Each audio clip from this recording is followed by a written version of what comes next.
Imagine working tirelessly, only to be treated unfairly by someone who sees you as less than them. That's exactly what happened to Lisa, a dedicated cleaner who gave her all every day, until one manager decided she didn't deserve the same respect as everyone else. When Lisa simply asked for her legally required break, he dismissed her, humiliating her in front of her coworkers. "You don't get to take breaks," he sneered, as if she wasn't even human. But what he didn't know was that Lisa had a future far beyond that cleaning uniform. A week later, she walked back through those same doors, but this time she wasn't holding a mop. She was holding the power to change everything. And the man who once belittled her, he had no idea what was coming. Stay tuned, because what happens next will leave you speechless. Lisa had spent years working hard, believing that respect was something everyone deserved. But after that humiliating moment, she knew she couldn't just let it go. She left that day without arguing, keeping her head high. But inside, something had changed. The words of that manager, Mr. Collins, echoed in her mind. He had looked at her like she didn't matter, like her work, her very presence, was beneath him. What he didn't know was that Lisa wasn't just a cleaner. She had been working towards something bigger, studying late at night, taking courses, and preparing for a future beyond those long shifts. And now, fate had given her a reason to come back sooner than expected. When Lisa stepped back into that building a week later, her heart raced. The same people who had ignored her before barely recognized her now. And when Mr. Collins saw her, his face went pale. Lisa walked through the lobby with a quiet confidence, her polished shoes clicking against the floor that she used to mop. The staff barely gave her a second glance until they saw the badge clipped to her blazer. It was the kind of badge that demanded attention, the kind that carried authority. Mr. Collins was at his desk, sipping coffee like it was just another ordinary day. But when he looked up and met Lisa's eyes, the color drained from his face. He blinked, confused, as if his mind couldn't connect the woman standing before him with the one he had dismissed so carelessly. Lisa didn't say anything at first. She let the silence stretch, let him feel the weight of the moment. Then calmly she spoke. "I'm here for an inspection." A few employees turned their heads, whispering. Mr. Collins forced a nervous smile. I wasn't expecting." "No," Lisa interrupted, her voice steady. "You weren't." The room felt heavier, the air thick with unspoken words. Mr. Collins shifted in his chair, forcing another uneasy smile.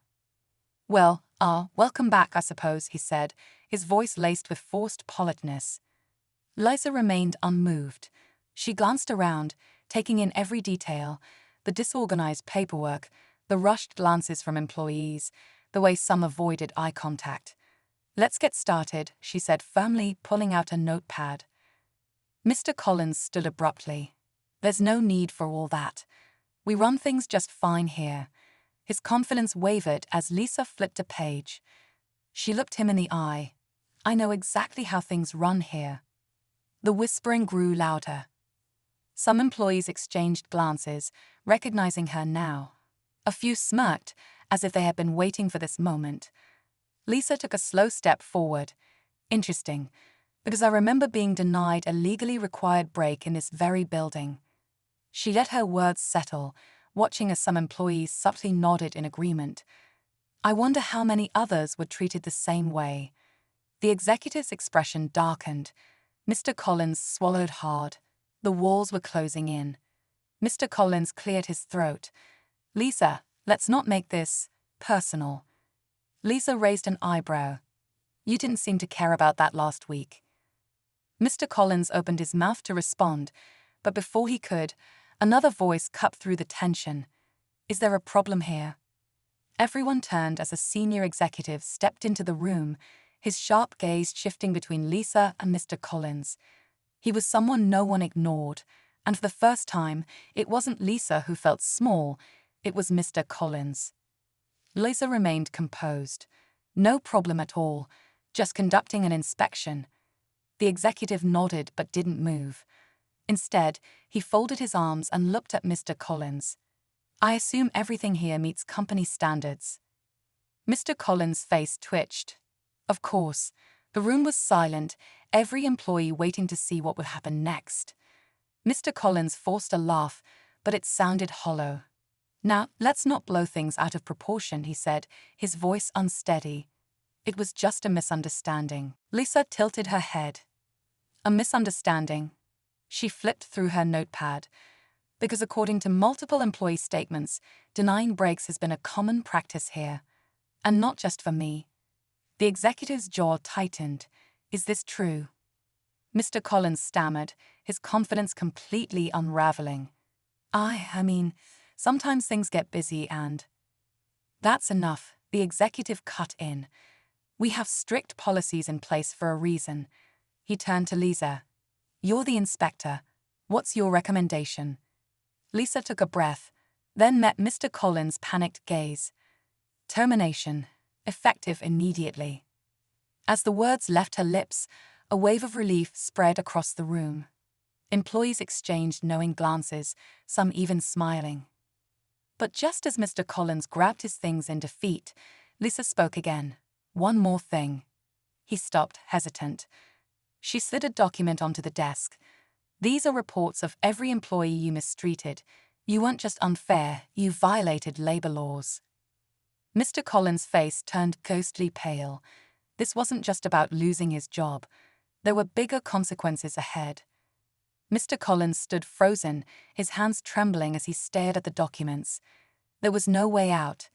The same power he had once abused was now turning against him. With no choice left, he gathered his things and walked out, his head hanging low. The office felt different the moment he was gone. Employees whispered in relief, some even smiling.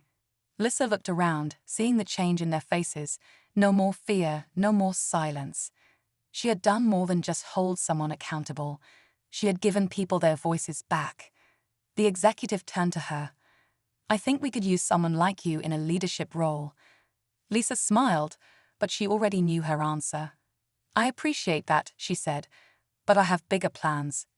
As she walked out, she felt lighter, stronger. She had started as just a cleaner, but now she was something more.